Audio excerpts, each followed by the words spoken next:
नरेंद्र दत्त था।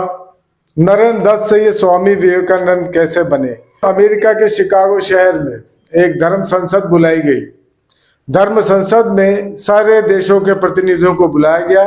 भारतवर्ष की तरफ से विवेकानंद जी वहां पे भारत का प्रतिनिधित्व करने गए, हिंदू धर्म का प्रतिनिधित्व करने गए। धर्म संसद चल रही थी, तब सभी जेंटलमैन बन के कोट टाई में आए थे, लेकिन विवेकानंद जी उस समय विशेष वेशभूषा, गेरुआ रंग का वस्त्र और माथे पर पगड़ी लगा कर गए। सब इनको अचरज से देख रहे थे।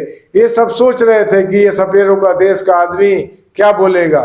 लेकिन जब विवेकानंद जी ने बोलना चालू किया तो पूरा विश्व हैरान हो गया और विश्व को पहचान हुई कि हिंदू धर्म क्या है, हिंदू सभ्यता क्या है। इन्होंने उस बारे में दिया। उन्होंने 5 शब्द कहे, जो dear sisters and brothers of America. सिर्फ ये 5 शब्द कहे। ये 5 शब्द में कम से कम 15 मिनट तक लोग खड़े होकर तालियां बजाते रहे, क्योंकि उनके लिए बड़ी अचरज की बात थी कि भाई और बहनों कहना कोई आम लोग बोलते नहीं थे। वहां जो बोलते थे जेंटलमैन मिस जेंटलमैन, लेकिन उन्होंने नया उद्घोष किया और भारत को विश्व जगत में, विश्व के पटल में हिंदू संस्कृति और सभ्यता को एक विशेष स्थान दिलाया। ऐसे महान थे हमारे विवेकानंद जी। ये युवाओं के शक्ति के केंद्र भी बने रहे। ऐसे महान विवेकानंद जी को मैं बार बार नमन करता हूँ, शत नमन करता हूँ। नमस्कार, मैं अजय चकोले, गोंडवाना गणतंत्र पार्टी, रायपुर। आज बहुत खुशी का दिन है, 12 जनवरी का दिन स्वामी विवेकानंद जी को याद करने का दिन है। उन्होंने विश्व में भारत को एक विशेष पहचान दिलाई। उनका शुरुआती नाम नरेंद्र देव था, बाद में वो स्वामी विवेकानंद बने। विवेकानंद स्वामी बनने के दौरान इन्होंने बहुत सारे धर्म संसद, हिंदू धर्म के, सनातन धर्म के विषय में विश्व में अपनी पहचान दिलाई।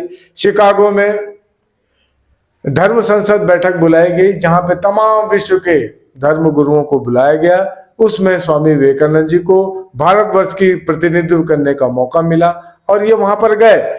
लेकिन एक ये खास विशेष वेशभूषा गेरुए रंग का और माथे पर फेटा लपेटे गए थे।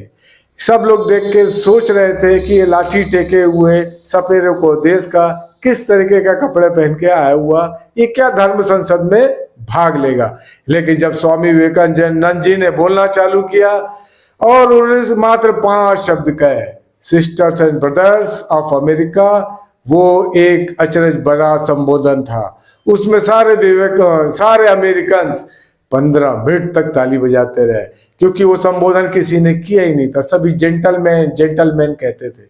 लेकिन विवेकानंद जी ने एक अजीबोगरीब संबोधन करके सबको अचरज में डाला और विश्व पटल पर अपने हिंदू धर्म, सनातन धर्म के बारे में ऐसी ऐसी बातें बताई कि हमारी विशेष पहचान पूरे विश्व में कराई। ऐसे महान विवेकानंद जी थे। युवाओं के लिए विशेष प्रेरणा सूत्र रहे।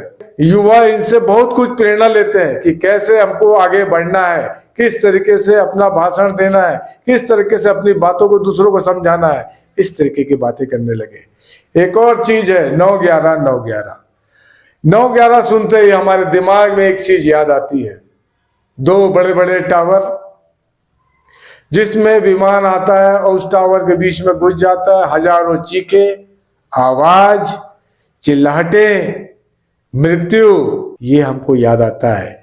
उसके साथ में याद आता है Osama bin Laden, George Bush आदि याद आते हैं। लेकिन हमें उन सब चीजों को भूलना है, वो आतंकवादी की चीजें। लेकिन 9/11 को हमें श्री विवेकानंद जी के परिप्रेक्ष्य में याद रखना चाहिए था कि उन्होंने धर्म के बारे में शिकागो में अपना पहला भाषण दिया, जिसमें सनातन धर्म, हिंदू धर्म के बारे में विश्व में अपनी पहचान दिलाई। ऐसे महान विवेकानंद जी को सत प्रणाम करते हुए मैं नमन करता हूँ। सर, आज जिस तरह से विवेकानंद जी की जयंती मनाई जा रही है 12 जनवरी को, उस बारे में क्या कहेंगे? देखिए, पूरे विश्व में मनाना चाहिए, मैं तो ये कहूंगा, क्योंकि उन्होंने विश्व में शांति का संदेश दिया था। 9/11 फिर याद करूंगा, 9/11 में उन्होंने पूरे विश्व में शांति दिया था। भारत देश नहीं, पूरे विश्व को इनके जन्मोत्सव को मनाना चाहिए। ठीक है।